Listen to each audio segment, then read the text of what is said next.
Salut à tous. Alors aujourd'hui, donc je retourne sur Windhoek, donc pour aller chercher mon ami. Et juste pour une petite info, si jamais vous voulez en Namibie, il faut savoir qu'il y a des radars, surtout effectivement entre Windhoek et Etosha. Vous êtes certains, moi ça fait 2 fois que je passe, ça fait 2 fois qu'il y a un radar, donc faites un peu gaffe. Bon, la vitesse est 120, donc c'est déjà pas mal, surtout sur cette route là. En tout cas, la route est vraiment très bonne, il n'y a vraiment pas à dire, vraiment pas besoin de 4x4. Je pense que vraiment vous avez besoin d'un 4x4 si vous allez du côté de Sesriem, parce que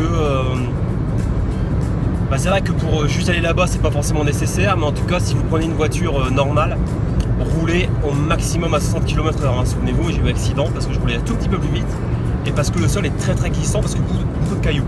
Alors je voulais vous dire aussi que la plupart du temps, quand vous faites de Windhoek pour aller jusqu'à Etosha, vous avez tendance peut-être à vous dire allez tiens, je vais m'arrêter à Ujo parce que c'est le dernier lieu où je peux faire le plein d'essence et faire les courses. Alors il y a un lieu que je trouve vraiment mieux que Ujo, c'est beaucoup moins mal famé, ça s'appelle Ojiwawunga. C'est avant Ujo en fait, hein. C'est vraiment bien parce qu'il y a plein de stations essence et mais surtout il y a plein de... Il y a un Spar, il y a un supermarché Spar qui est vraiment bien fourni, qui est très propre, etc. Les prix sont très très corrects. Donc moi j'ai l'habitude de me ravitailler là parce que je trouve que voilà, c'est beaucoup moins mal famé, c'est beaucoup plus sympa. Et en fait je trouve que ça fait une bonne coupure par rapport à si vous vous arrêtez à Ujo. Voilà, c'est beaucoup plus simple.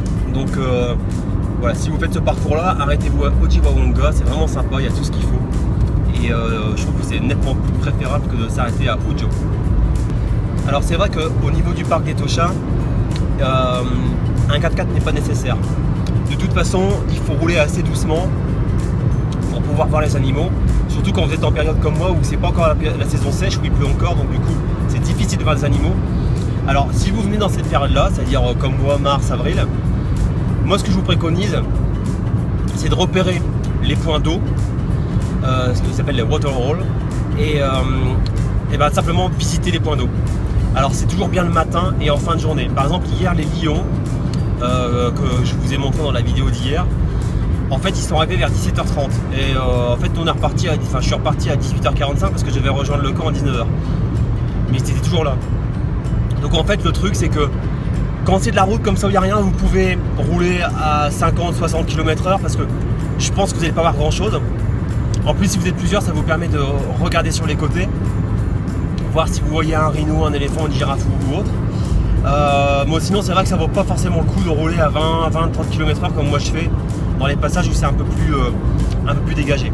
En tout cas l'astuce c'est aller au point d'eau et ça c'est vraiment sympa. Il faut savoir aussi que sur l'ensemble des lieux où vous pouvez dormir, donc je sais pas moi, où il y a des lodges, des campings, etc. Donc il y en a 3 au niveau du parc, donc Okakujo, Halali et Namutomi.